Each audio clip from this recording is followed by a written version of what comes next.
Morning, everyone. I'm Julian Siggers. I have the great pleasure of being the Williams Director here at the museum. And it gives me tremendous pleasure to say for the first time in 13 months, welcome to the new Harrison Auditorium.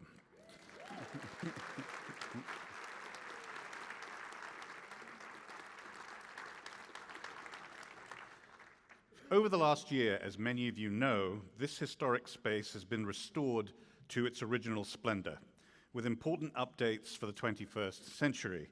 The beautiful colors of the Glass Divino tiles were revealed through careful cleaning.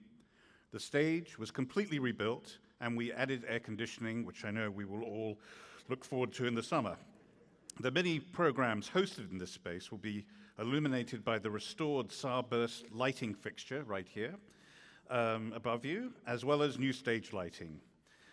There will be many renovations and restorations I hope you will continue to discover for yourself as you return to this space where we are proud to host not only our own programs, but with also partners around Philadelphia. One change I think can't help but strike you as you sit here is the very chairs that you're sitting in. They have been removed one by one and restored completely, repainted, reupholstered. None of the improvements to the Harrison Auditorium would have been possible without the superb generosity of donors who named seats for themselves, for family members, or in honor of someone. And you'll see their names on the plaques throughout the auditorium. These donors are our members, our staff, former Penn students, Penn parents, descendants of the auditorium's namesake, Charles Custis Harrison, and others with fond memories of the auditorium. I am extremely grateful for them to help us make this a reality. Many of these name-a-seat donors, and as well as their honorees, are here with us tonight, and I would like to give them a round of applause for their support.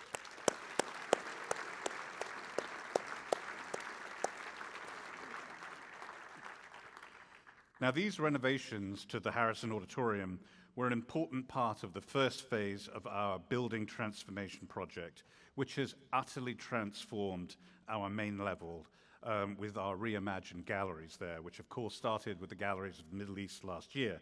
If you have yet had a chance to explore our new Sphinx Gallery, our Mexico and Central America gallery, as well as our African galleries, I urge you to do so. So our great lectures are a highlight of the museum programming every year. And this year's Great Catastrophe Series is no exception, although I wondered at the appropriateness of just launching a new museum with the catastrophe in it. We're thrilled that this series can now return to this auditorium, and I'm also really pleased to have all of you here with us tonight.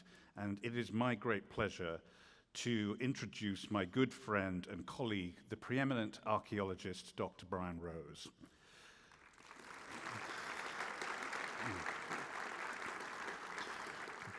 Brian is the Curator-in-Charge of our Mediterranean section and the James B. Pritchard Professor of Archaeology in Penn's Classical Studies Department. Brian received his Ph.D. in Art History and Archaeology from Columbia University. He is the director of the Gordian Excavation Project, the museum's longest-running excavation, and the head of the post-Bronze Age excavations at Troy. His publications about Troy and Gordian focus on the political and artistic relationship between Rome and the provinces. For nearly a decade, Brian has also offered pre-deployment education and training for armed forces personnel bound for Iraq and Afghanistan. He currently serves on the Advisory Council of the Iraqi Institute for the Conservation of Antiquities and Heritage, and on the Board of Directors for the Council of American Overseas Research Centers. Brian has also served as the president of the Archaeological Institute of America, is vice president of the American Research Institute in Turkey, and also a trustee of the American Academy in Rome. He received the extremely prestigious gold medal of the Archaeological Institute of America in 2015, and was also elected to the American Academy of Arts and Sciences. In addition, Brian has received fellowships from many prestigious institutions and also managed to find time to teach extremely popular courses in the art and archaeology of the Mediterranean world. Now, what you perhaps do not know is Brian also has a beautiful singing voice and plays a mean guitar. And if you don't believe me, I urge you to go to the YouTube channel where you will see him perform in our galleries. Tonight, he will be presenting Blacker and Denser Than Any Other Night, The Destruction of Pompeii and Its Aftermath. Please join me in welcoming Brian.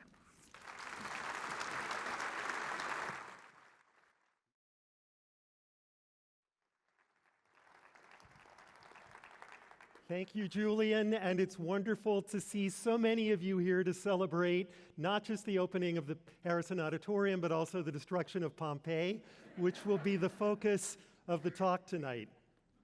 What I would like to do is initially to contextualize the history and archaeology of Pompeii and the surrounding cities. Then we will look at the destruction itself, what we can reconstruct of the destruction, and then to look at the aftermath of that destruction. How was the excavation of Pompeii received in the 18th, 19th, 20th, and early 21st centuries? What have we learned about it in the course of the last 250 years of research?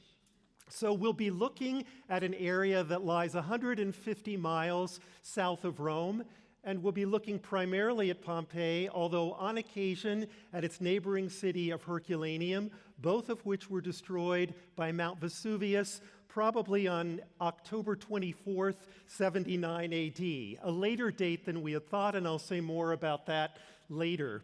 We're fortunate in knowing a great deal about the eruption and about the destruction because we have an eyewitness account of someone who actually watched the destruction of the cities in 79 AD, even though he wrote about it more than 25 years later. But the two letters in which he described the destruction of Pompeii still survive, and we will treat those as well. The two cities are different in a number of respects. Pompeii probably had a population of about 12,000, although it's difficult to be certain. Of course, not all of it has been excavated. Herculaneum was smaller, maybe 5,000 or 6,000. Digging at the two cities is different in that Pompeii lies under about 20 meters of ash, pumice, rock, etc.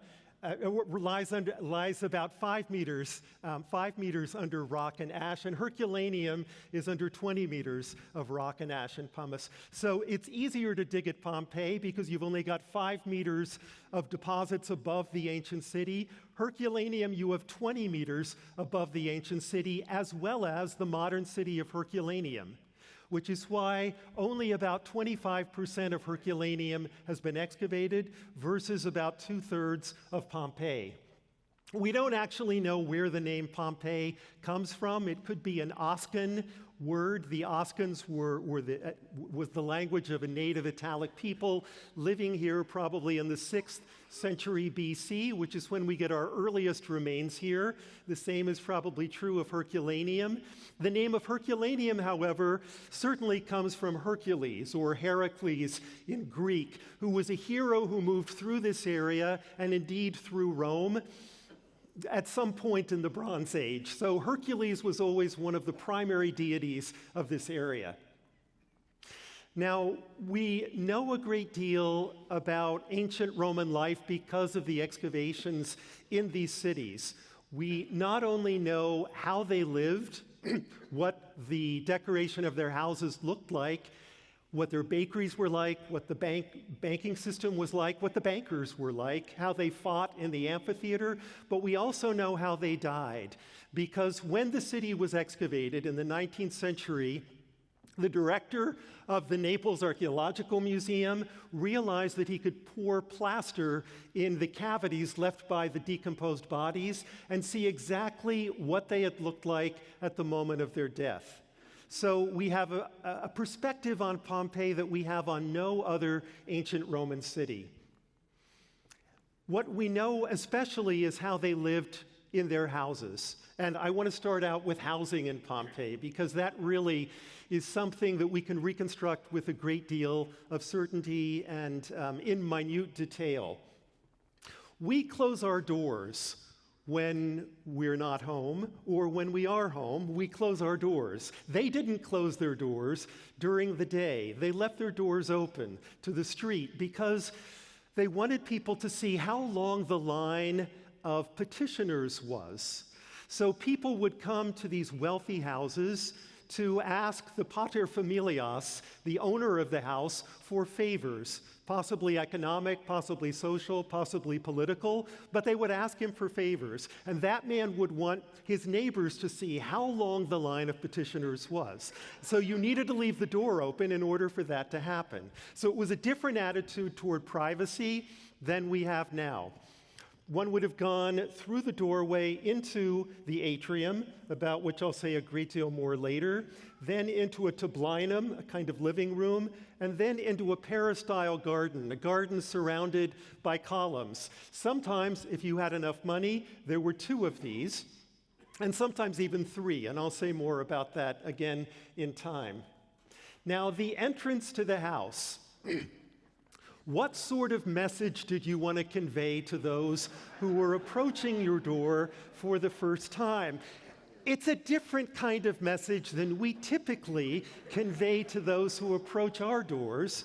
So this is one of the wealthy houses in Pompeii, the so-called House of the Vettii. And you see here a god from the east. You see he's wearing the Eastern or Phrygian cap. His name is Priapus, and it won't have escaped your attention that he is particularly noteworthy for the size of his phallus. And just in case you didn't understand how heavy it was, you can see it's being weighed against a sack of gold coins over here, and they're at equal weight. And it's also working as a directional arrow, directing your eyes toward this basket of fruit. And that's important to keep in mind. It's not intended as a sexual joke. It is now if you go to Pompeii. But in antiquity, it was not. It was intended to signal the prosperity of the household. More such symbols of prosperity are found in other houses at Pompeii, with the phalloi getting larger and larger to signal the increasing prosperity of these houses. They were also intended to be what we call apotropaic, warding off evil, keeping evil at bay. Now, you could do that in a variety of ways. The evil that you were keeping at bay, by the way, was often anthropomorphized as an eye, so the evil eye. And we still have that, of course. People avoid stepping on cracks. They avoid black cats. They avoid walking under ladders. Many buildings don't have a 13th floor. And why is that? Because it's bad luck. And what does that mean? It means that if you aren't careful, the evil eye could do something terrible to you. So some demonic agent could cause you misfortune. And they had the same sort of fear in antiquity. Here you see the evil eye. Rarely do we get the evil eye personified, but you see it here. This is actually not from Pompeii. It's from a city in what is now southeastern Turkey, but it's being attacked by everything under the sun. You have a raven, a trident, a scorpion, a dog, a snake, and a dwarf whose penis goes under, between his legs and back to look at, as it were, it has little eyes, to look at the evil eye so as to keep it at bay. So there were a number of these apotropaic devices at the entrance to the house, as well as the old-fashioned technique of beware of the dog. So you'll find these in a number of houses, mosaics with the dog and with the inscription Kawai Kanem, beware of the dog. That's one of the few things that they did that we still do. Now, when you went into the atrium, this was where you showed what kind of family you came from. You were placed in the context of your family. Your ancestors were signaled for special prominence, and ideally, you wanted to be able to trace your ancestry all the way back to the Trojan War, to the hero Aeneas, who had escaped the burning city of Troy prior to its destruction, made his way to central Italy, and served as the founder of the Roman people, or even to the gods. So as you went into the atrium, you would often find genealogical charts on the wall, not so different from the genealogical charts that we create for our own families. And you would also have seen busts and masks of your ancestors. The masks would have been in wax, and these would actually have been molded from the faces of members of your family when they were probably between the ages of 35 and 40. So if you are rising up in political office, you've reached the age of 35, you've become a so-called edile, A-E-D-I-L-E, then you would have the right to have a wax mask made of your face. So it was made while you were alive. We call them death masks only because they would later be worn in funerals after you had died, but they're modeled from your face while you're still alive. And so there would have been cabinets all around the atrium with these wax masks of the ancestors, each mask relating to a name that would have been signaled in one of these genealogical charts. Now, I always wondered how you make one of these masks, because we have, I think, two of them. They're made of wax, and so they don't survive very well, as you can imagine. And the nice thing about Penn is that you can be creative in your teaching. So what I did was to invite the wife of Julian Siggers, the director of our museum, Mary Ann Lovink, a wonderful sculptor and artist in her own right, to come to my seminar on ancient Rome and to make wax masks of everyone, including me, so that we could get an idea of how it was done. This is really very easy to do. You could even try it at home with nothing going wrong, I dare say. So you can even use the ancient materials. You take strips of linen, you soak them in plaster, you put them on your face after you've shaven.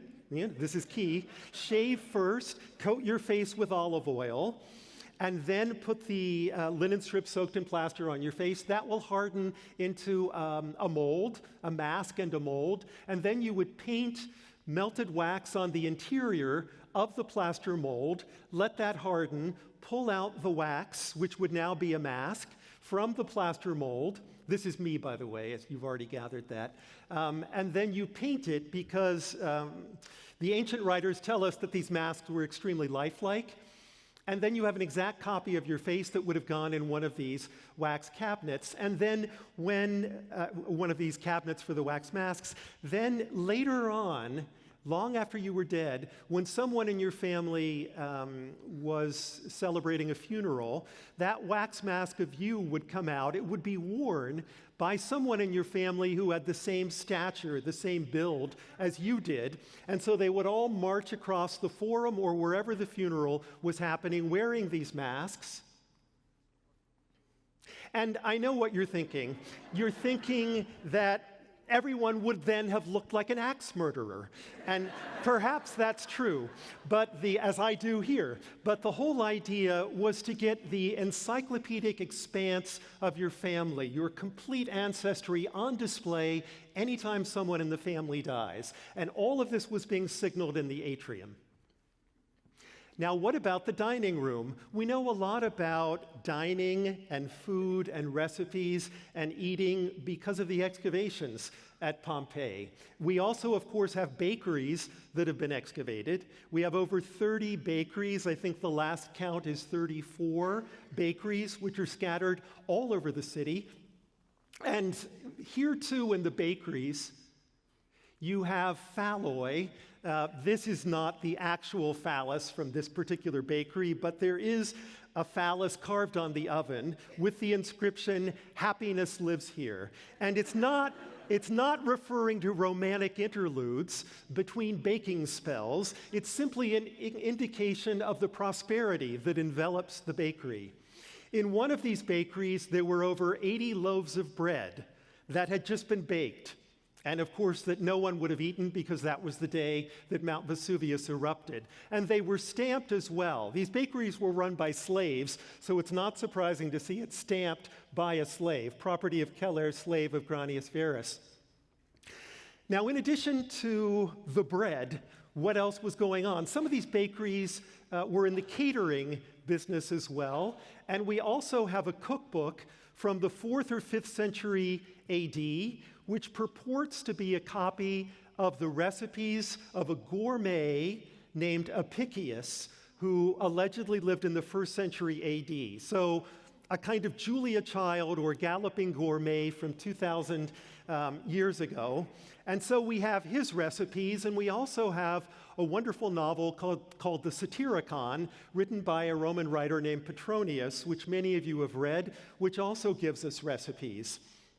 And so one of the most distinctive is the dormice recipe. Dip dormice in honey and sprinkle with poppy seeds, or stuff them or crush them with pepper, nuts, fennel, and fish sauce or garum. And these dormice were kept in special containers that have actually been excavated at Pompeii. They're called, each one is called a glorarium or gloraria, a dormouse holder. I know this is sort of pathetic. These were ceramic jars with spiral running tracks on the interior so that the dormouse had something to do when it was kept in this container. So they would put food in so that the dormouse would get fatter and the dormouse would run around, not too much because they wanted it to get fat, not train for the Olympics. And so ultimately, when the dormouse was fat enough, they would take it out and follow the recipe here. Now, these dining spectacles were truly spectacles, and we have some of the vessels that highlight how Epicurean they could be, literally Epicurean. These are two silver cups, or a silver cup from Bosco Reale. There are many other silver cups that have been excavated there as well, with skeletons celebrating at a banquet. And the inscription, "Enjoy life while you can, for tomorrow is uncertain," which is, of course, a very poignant expression, especially for Pompeii, because life truly was uncertain. And the skeletons all have names, as you see. So you have philosophers, Epicurus, Zeno, Euripides, Sophocles. All the great men of the past were saying, it's okay to drink to excess because who knows what tomorrow may bring. And in some of the mosaics, we even have skeletons who were dining. And you'll remember from one chapter of Petronius' Satyricon, Trimalchio has a magnificent feast, and he actually has a silver skeleton deposited on the banqueting table. Now, after you dined, you had consumed an enormous amount of wine, you would go into the peristyle garden and continue celebrating. You notice the distinctive thing about many of these peristyle gardens. The lower part of the columns,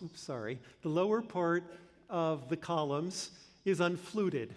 And you see that here too. That's to say, these vertical depressions that you have on the upper part of the column, which we call flutes, are not represented on the lower parts of the column here, or indeed in most houses in Pompeii. And why would that be? Because no one wanted to repair their broken fluting. So at a drinking party, people are going to get knocked against columns. They're going to break off the flutes. And this is plaster, so it's going to break, and then you've got a costly repair job on your hands. But if you only flute above danger, then you don't have to worry about repairing anything. This was a technique that was first developed in schoolrooms in Western Asia Minor in the 2nd century BC. As you can imagine, schoolrooms were a big problem. And so they started making columns where they would flute above puberty. They would flute only where it was safe. No one was, even if you threw a child against the columns, the flutes wouldn't get knocked off. And ultimately, those spread throughout houses of the Mediterranean. And they become a decorative feature in their own right. So some of you will have seen such a technique in the buildings of Philadelphia. One example will have been this one, City Hall, where you have the lower part. This is the top of City Hall. So there's not going to be a drinking party, and no one's going to class up here. But nevertheless, the lower part of the columns are still unfluted, following the technique that was used so extensively at Pompeii. These peristyle courts would be decorated with elaborate sculpture, many of which have been excavated in the houses themselves. Now, they had a very clear idea of what they liked and what they didn't like in ancient Rome. There is a writer whom we will discuss a little later named Pliny the Elder, who said in 296 BC, art stopped. And so if you're going to collect art of the 5th and 4th century BC, because it stopped at 300 BC. So there were plenty of art critics already in the ancient Roman world.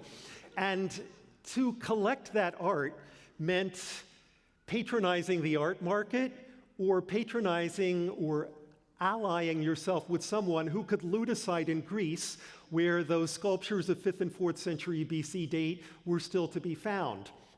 And we find some of these statues in shipwrecks that are being shipped from Greece to Italy, and then the ships have sunk somewhere around the coast of Italy.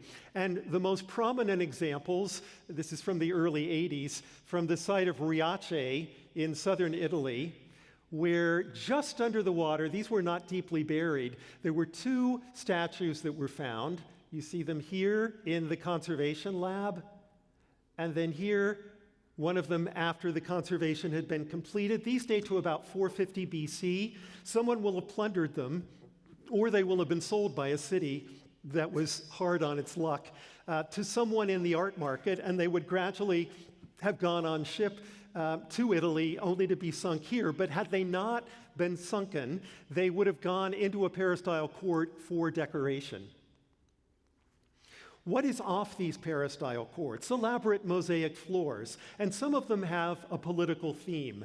Many of you are familiar with the Alexander mosaic from the House of the Faun. This was originally a wall painting that celebrates the victory of Alexander the Great on his horse Bucephalus here over the Persian king Darius. This is probably the Battle of Issus in the late 4th century BC. So originally a wall painting, which is copied as a floor mosaic in the late 2nd century BC. Now, in the 2nd century BC, the Romans had been steadily fighting the Macedonians, the region of northeastern Greece, which is the area from which Alexander the Great had come. So the Macedonians have become the enemy.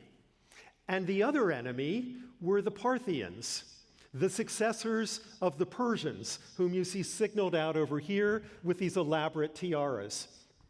So you have 2 enemies that are highlighted in this mosaic. On the one hand, you're copying a masterpiece from 300 BC. On the other hand, you're calling to mind the 2 great enemies of the Roman people in the 2nd and 1st centuries BC, the Macedonians and the Parthians, the descendants of the Persians, copied from a wall mosaic to a wall painting to a floor mosaic so that you would actually walk on the heads of Alexander and the Persian king. And in walking on the heads of Alexander and the Persian king, you were walking on the heads of your enemies, the Macedonians and the Parthians.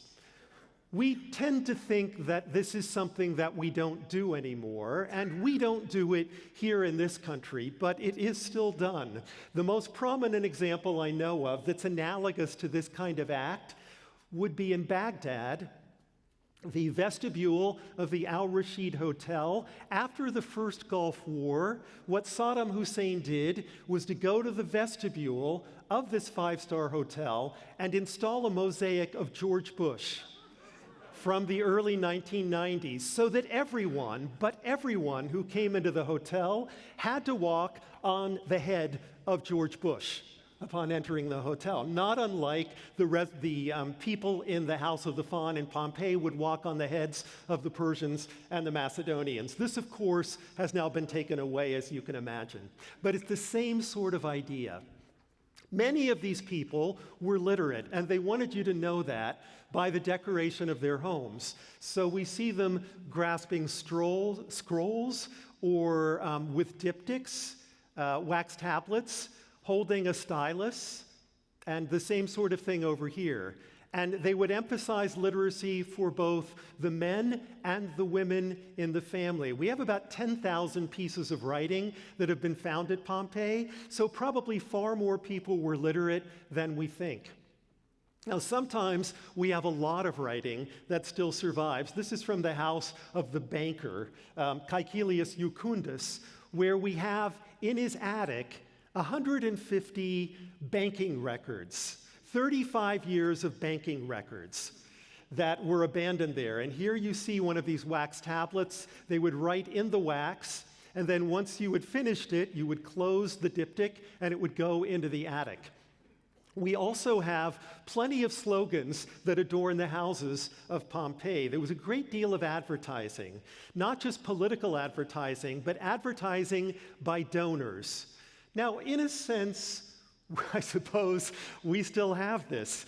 This auditorium is filled with your names because you are donors. And the same sort of thing happened in Pompeii. In this particular example, this poster of Lucretius Satrius Valens, whom you see here, what he's saying is, I'm giving the games this weekend, and I'm giving you 20 pairs of gladiators, and my son is giving you 10 pairs of gladiators, and we're paying for awnings to be installed over the amphitheater and wild beast combats. So how about that? So therefore, vote for me for co-mayor of the city. These are all over the town.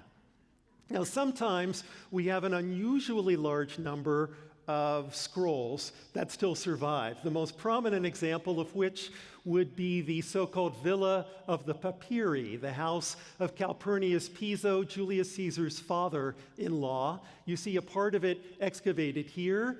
A reproduction of that house, as the Getty Villa in Malibu, California. So J. Paul Getty simply copied the Villa of the Papyri for his villa in Malibu, and that villa, when it was excavated, yielded an unusually large number of bronze sculptures, replicas of which we have in this museum.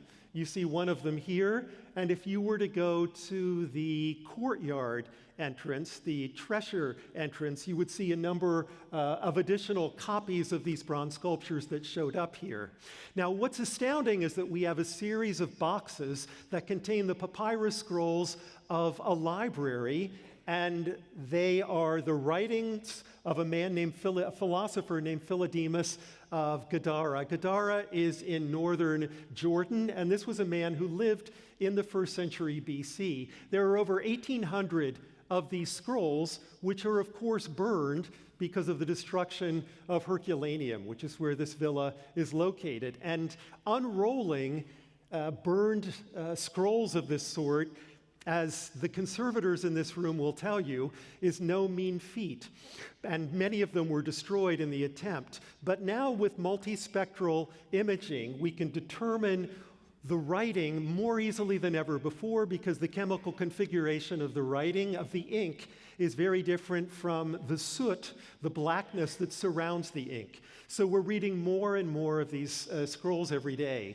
All of them are from the writing of Philodemus of Gadara, who is frankly not the most interesting writer who ever lived. He was an Epicurean philosopher, but nevertheless, we have a whole library of the man's writings, and it's not unlikely that as more of Herculaneum is excavated in the future, as I said, only 25% has been excavated, more and more of these libraries will one day be found, although it may be a century or two before they're actually found. And some of the objects in and around these libraries show the patrons of the houses as people of the world because they have imports from far-flung areas. One of the most prominent examples is this ivory statuette, which comes from Bokardhan in central India. It's only 25 centimeters high, made of ivory. It's actually nude, although you don't see that she's nude because she has this heavy beaded necklace and heavy anklets as well as bracelets. And you can see she has 2 attendants on either side. This is probably a part of a piece of wooden furniture, but it gives you an idea of how extensive the trade networks were in the 1st century AD, and this is one of several that have come from India at Pompeii. Now, what I've been showing you are the lifestyles of the rich and famous.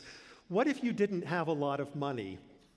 If you were wealthy and you were interested in sexual activity with someone other than your spouse, you simply slept with your slave.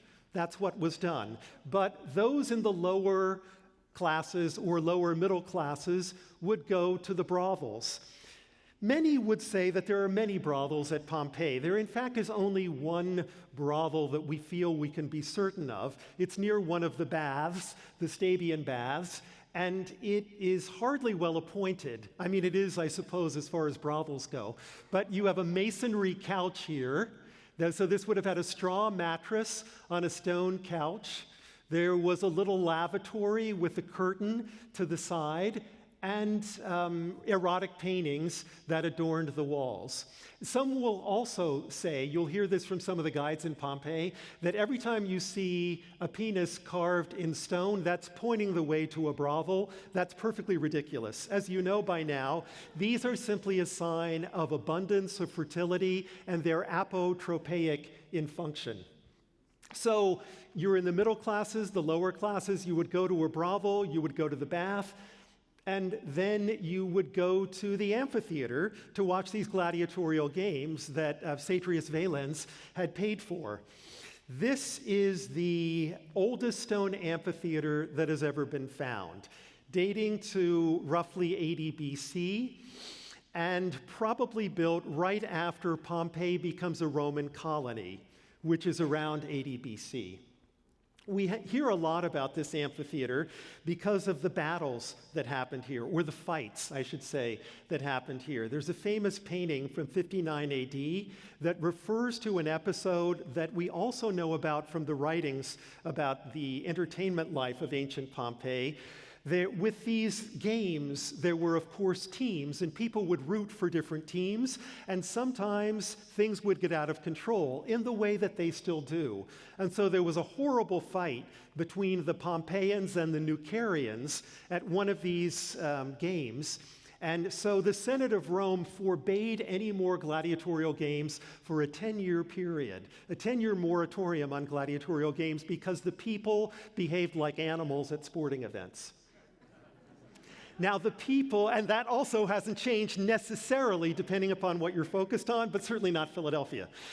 These wealthy patrons who were paying for the games also held other offices in the city. Here is an example of one of them, Marcus Holconius Rufus, from the early 1st century AD. He was military tribune by popular demand and had been duoweir, co-mayor of the city of Pompeii 5 times.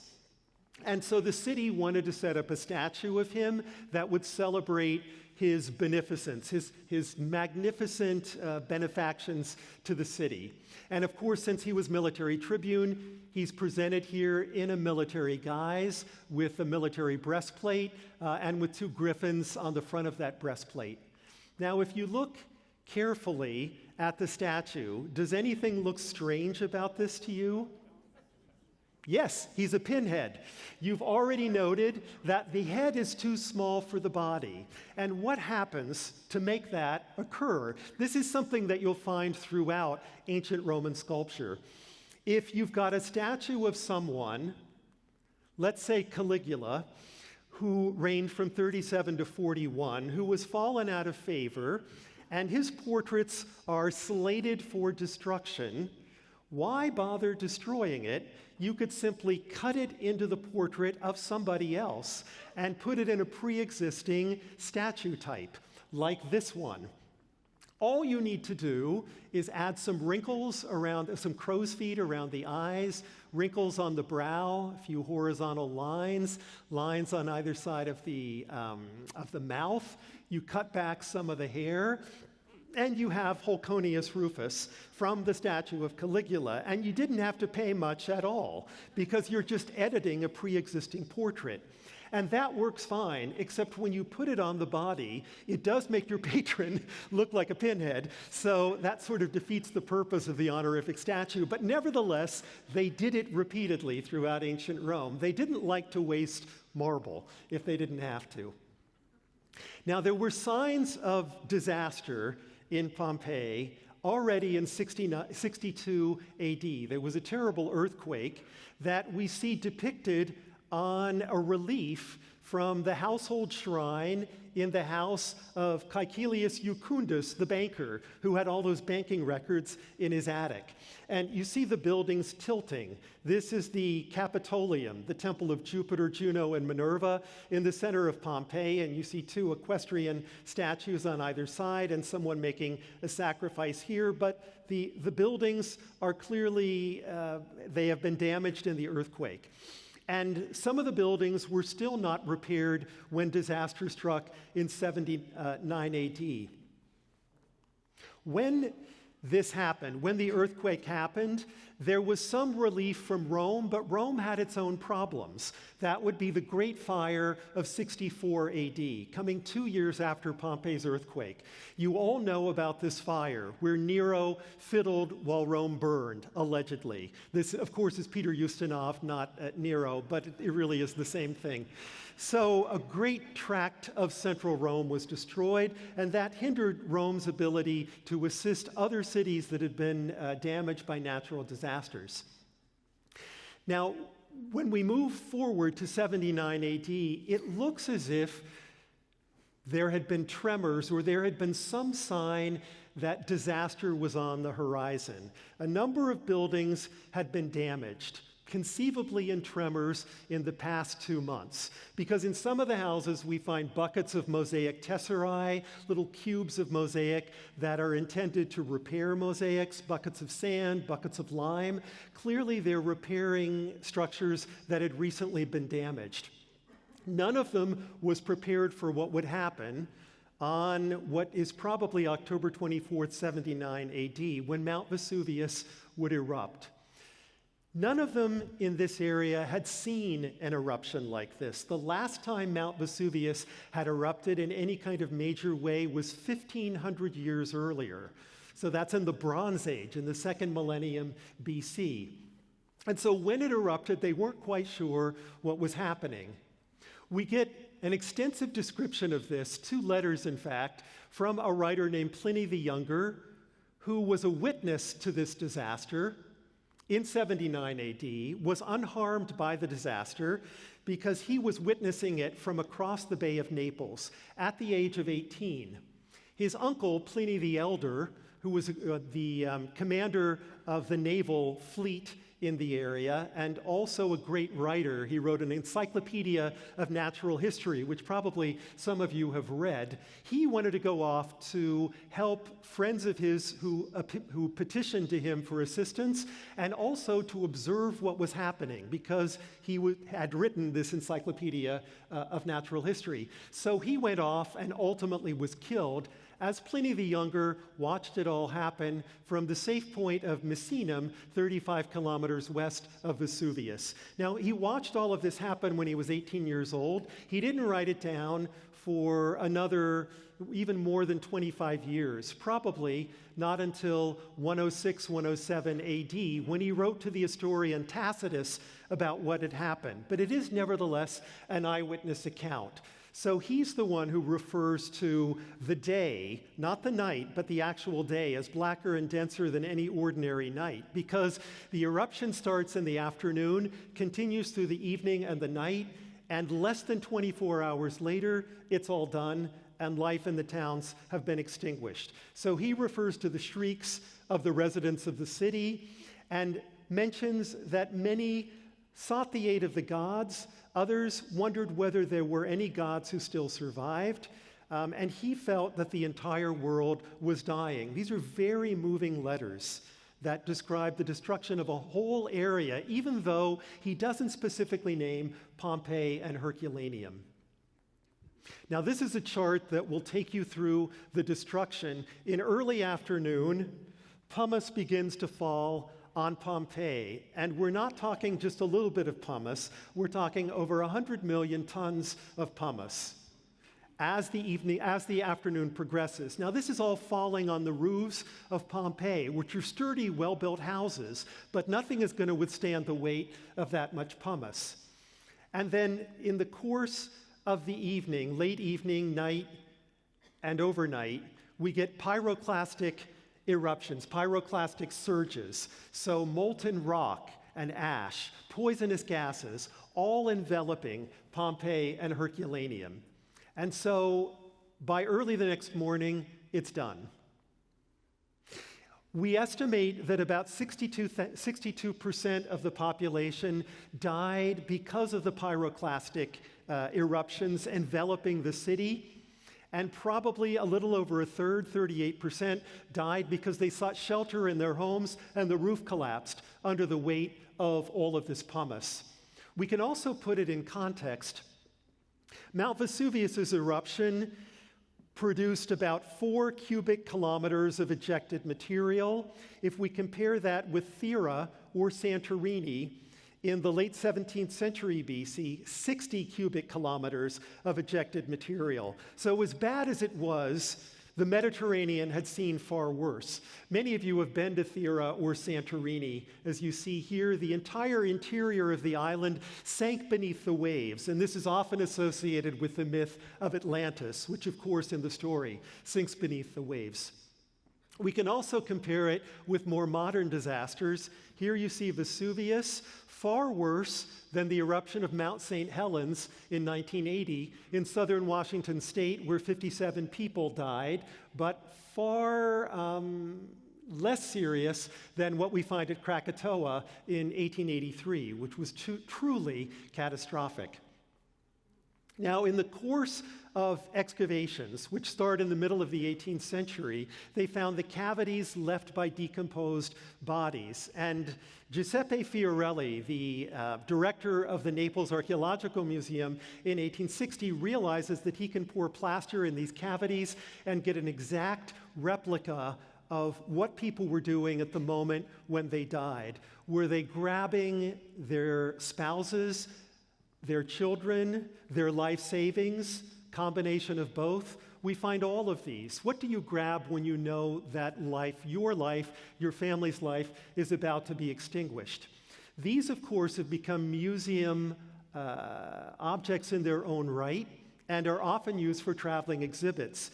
Even in the 18th and primarily the 19th century, when people were contemplating these, one of the women who was on the Grand Tour said, "How dreadful that those of us who today are spectators of these plaster casts may become spectacles to travelers of a succeeding century." So she saw herself, potentially, in these plaster casts. Some people and some things, of course, couldn't get away. Many of the dogs were chained and died still on their chains. Some of the slaves were chained and died on their chains. More recently, there have been many more attempts to understand the bodies of those excavated in Pompeii by using special scanners to see the bones, the skeletons that are contained within the plaster casts. You're seeing one example of this here, Stefano Vanacore, the director of the Pompeii Site Laboratory, who has just scanned 86 bodies. You see him holding the body of a 4-year-old Pompeian child who has been scanned, and then the results of that scanning. It's taught us a great deal about the lives of the Pompeians, which we can learn from analysis of the skeletons, as Janet Monge surely will tell you in the lunch with the curator, which she's having later in December. With some of these bodies from Pompeii, they look like they led a relatively healthy life. Low sugar, high fiber, relatively secure, but every area where we analyze the skeletons is a little different. Now, here's another area altogether which yielded more skeletons than we would ever have expected. This takes us back to Herculaneum and to the boathouses, which you see here. For a long time, no one found any bodies at Herculaneum, and the general assumption was that everybody got away. But in the early 1980s, the boathouses were excavated, and they found the bodies, ultimately, of up to 300 people from Herculaneum who were waiting for help that never came. And so this has increased our knowledge of life at Herculaneum in an extraordinary way. Altogether, we have about 1,100 bodies from Pompeii and about 350 from Herculaneum. But we have them from other parts too.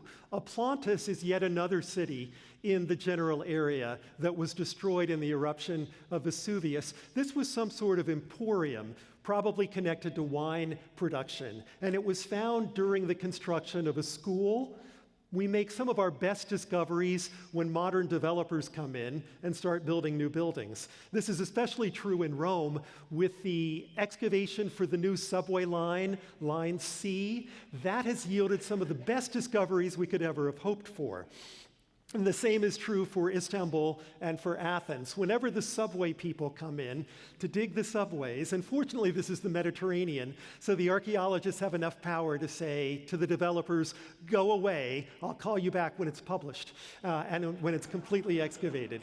In any event, in digging this area, Villa B, the Emporium at Aplantis, they found 54 bodies that were divided into two groups. One group had a lot of money and a lot of jewelry, and one group had no money and no jewelry. So we've generally assumed that there was a difference in social class here. They were all sheltered together, but they were sheltered by class. The rich people on one side, the poor people and/or the slaves on the other side. You can see one of the strong boxes from this emporium, which is wood surrounded by iron decoration that was excavated in the complex.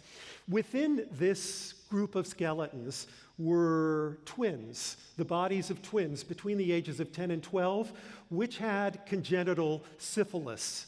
So syphilis goes all the way back 2,000 years. Many had thought that it first came to Europe with the crewmen of Christopher Columbus having brought it from the New World, but clearly it goes all the way back to antiquity.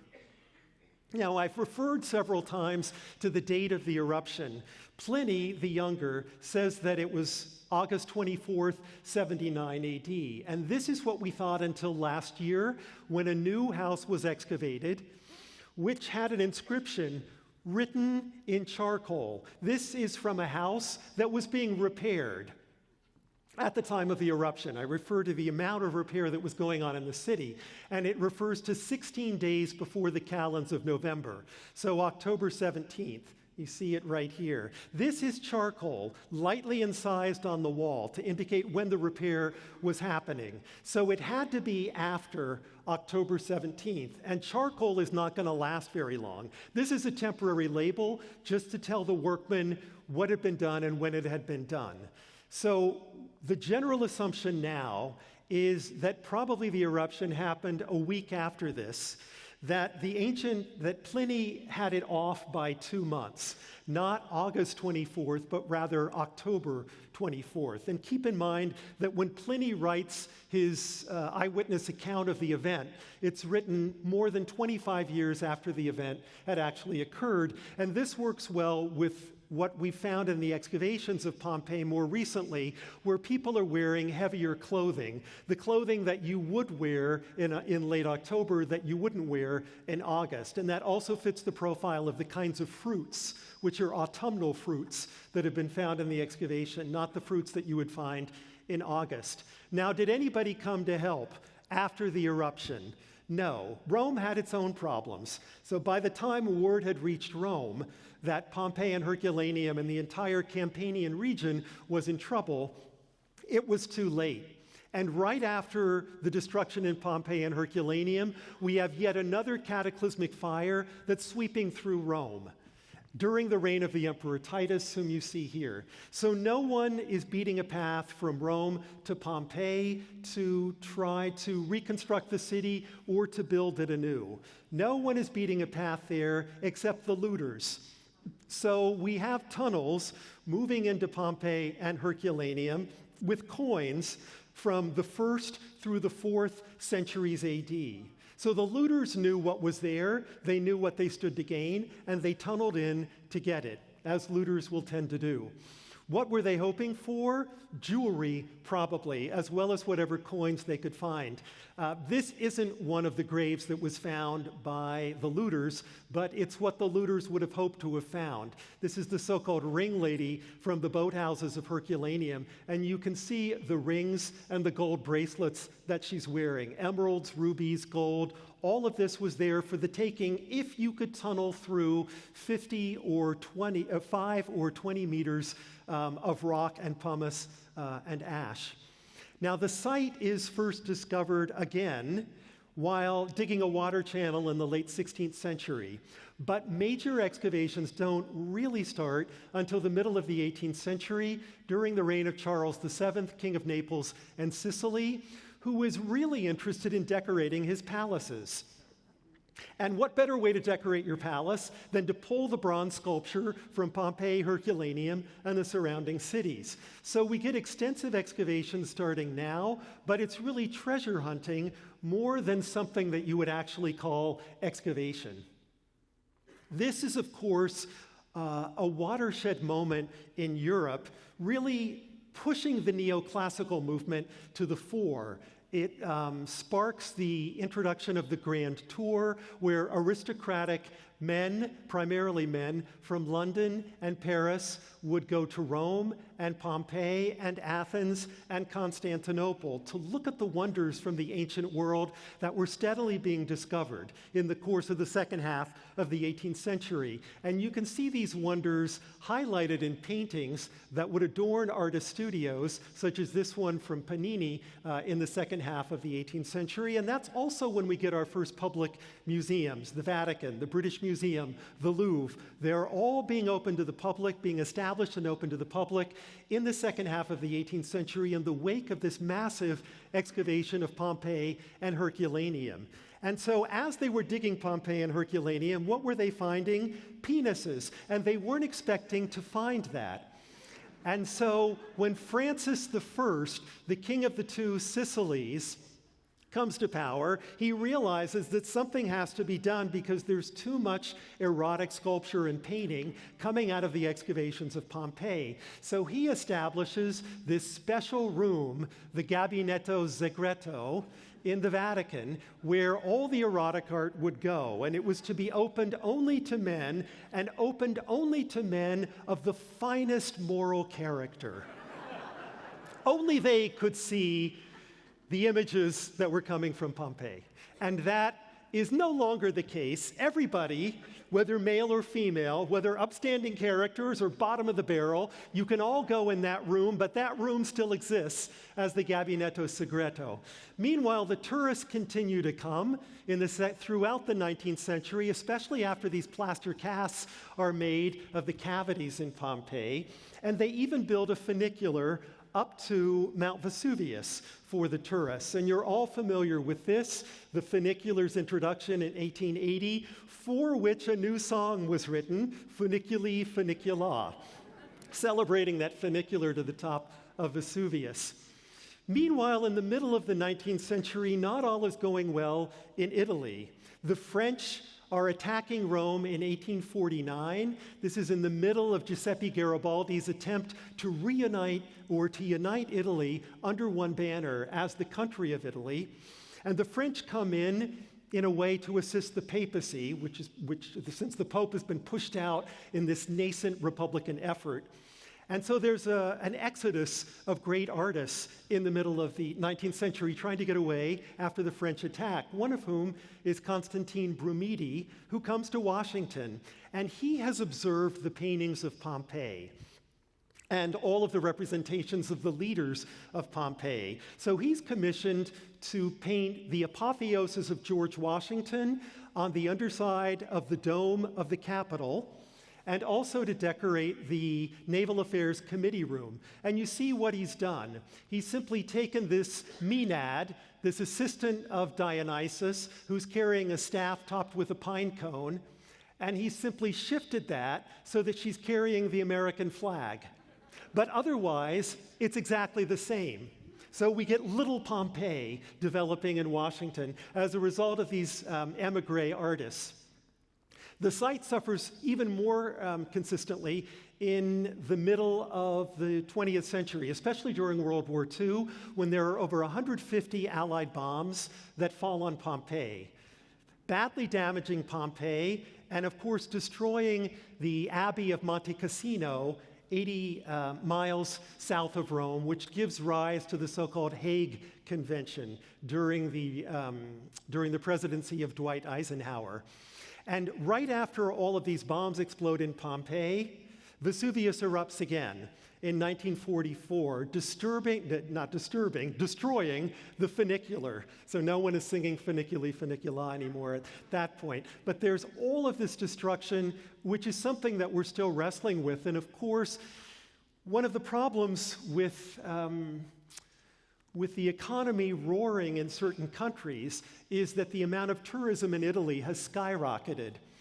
And so we hear more and more about statues in and around Pompeii that are destroyed, antiquities that are stolen, and buildings that are falling down because there just isn't enough money to pay the guards for the upkeep. And this became a scandal relatively recently. And so after 2012, the EU pledged over 100 million euros to conserve the site of Pompeii and the surrounding area. And it is now, of course, receiving an enormous amount of conservation that it never received before.